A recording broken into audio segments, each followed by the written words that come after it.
You know, there is this terrifying tension in the human experience. On one hand, we have this obsession with power, armies, control, the noise of success. And on the other hand, there is this crushing realization of how incredibly fragile we actually are. It's the paradox of being human. We build skyscrapers, yet a microscopic virus or a sudden storm can bring everything to a halt. Exactly. And I've been reading through this specific collection of Psalms 25, 29, 33, 36, and 39. And that tension isn't just a modern anxiety. It feels like the central nervous system of these texts. It starts with this overwhelming, almost violent description of the divine in Psalm 29. Oh, the voice of the Lord passage, that is not a comforting pastoral image. It's raw kinetic energy. David describes this voice as something that literally breaks the cedars of Lebanon and strips forests bare. It's thundering over the waters. It's chaotic.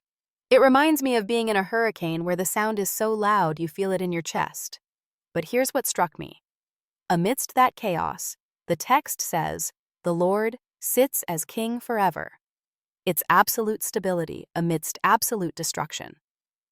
Right? And that's the anchor. If you look at Psalm 33, it takes that raw power and refines it. It says the heavens were made by the breath of his mouth.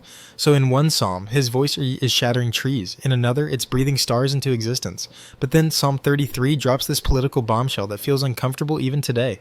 The part about the armies? Precisely. A horse is a vain thing for safety. In the ancient world, the warhorse was the tank, the nuclear deterrent. It was the ultimate symbol of security. And the psalmist is saying, it's a delusion. It's basically saying, your technology won't save you. That's a hard pill to swallow when we spend our lives trying to build security systems.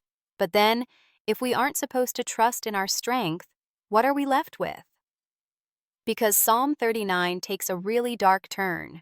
It does. It shifts from the cosmic scale down to the individual, and it gets claustrophobic. David is suddenly painfully aware of his mortality. He says his days are mere hand widths. Hand widths. That is such a haunting visual. Like you can measure your entire existence with a ruler. And he calls every man a breath or a shadow.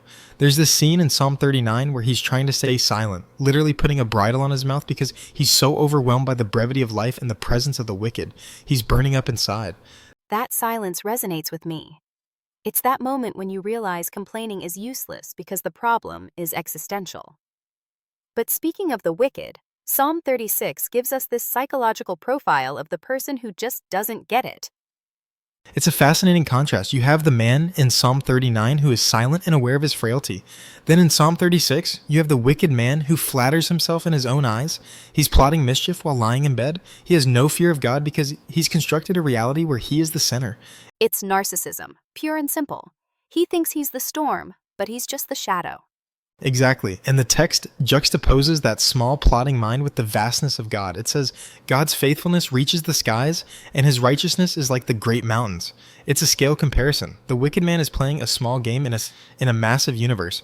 So, if we are just a breath, and the wicked are deluding themselves, where is the hope? Because Psalm 25 seems to offer a third way. It doesn't claim power, but it doesn't wallow in despair either. Psalm 25 is the bridge. It's the posture of active waiting. David isn't looking at his army, and he isn't looking at his own frailty. He's looking for a path. Show me your ways, O Lord. It's an admission that he doesn't know how to navigate this life. I love that line. The friendship of the Lord is with those who fear him.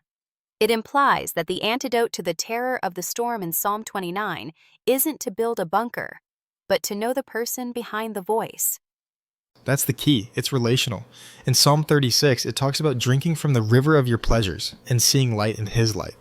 It's suggesting that the only way to survive the brevity of life, the hand-width days, is to attach yourself to the eternal. It changes the definition of safety. Safety isn't the war horse. Safety is, as Psalm 25 puts it, having integrity and uprightness preserve me. Which is ironic because usually we think integrity gets you killed in a cutthroat world, but here, integrity is the survival mechanism because it aligns you with the only thing that lasts.